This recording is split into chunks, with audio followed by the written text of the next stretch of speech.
la casa può nascondere dei pericoli, e anche se sembrerebbe che non dovesse nasconderli. Per esempio le scale. Uno può scivolare dalle scale perché non si attacca al passamano. Salire su una scala, cucinare e fare il bagno sono gesti quotidiani nelle nostre abitazioni e non sono percepiti come un pericolo.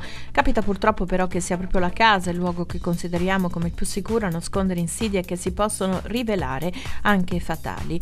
Ogni anno infatti in Italia perdono la vita per un incidente domestico circa 8.000 persone, quasi il doppio rispetto alle vittime degli incidenti stradali. A rischiare di più sono gli anziani, a cui si rivolge Argento Attivo, un'iniziativa che rientra nel programma di prevenzione degli incidenti domestici promosso dalla Regione Veneto e che utilizza le farmacie come punto nevralgico di sensibilizzazione. Utilizza la farmacia come un luogo all'interno del quale gli anziani trovano delle informazioni per la loro salute in generale e nel caso specifico per la prevenzione soprattutto delle cadute in casa, che per gli anziani rappresentano un importante rischio perché in seguito ad una caduta spesso si riduce di molto la loro capacità di autonomia. In Veneto il 50% circa dei ricoveri conseguenti a incidente domestico, circa 7.000 all'anno, riguarda un anziano sopra i 75 anni.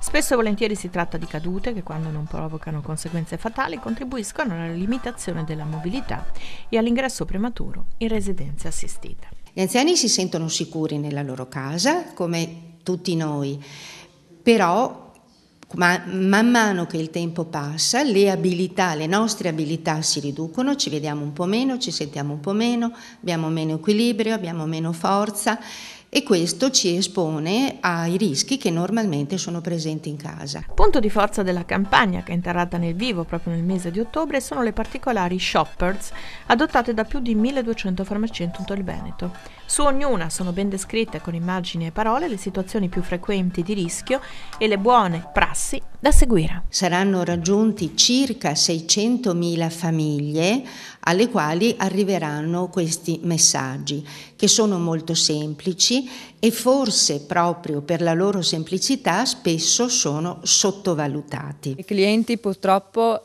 spesso sottovalutano i problemi che possono nascere da un infortunio domestico, considerano la casa il luogo proprio più sicuro e quindi tendono ad abbassare la guardia rispetto magari a quando attraversano la strada, quando sono all'esterno. A volte sono anche quelle piccole informazioni che servono proprio per aiutarli a capire che cosa possono fare e cosa no ed evitare gli incidenti domestici. La ritengo molto utile, vedo anche che c'è un buon riscontro da parte della popolazione e i clienti, specialmente gli anziani, sono interessati, ascoltano, quindi c'è un buon ritorno.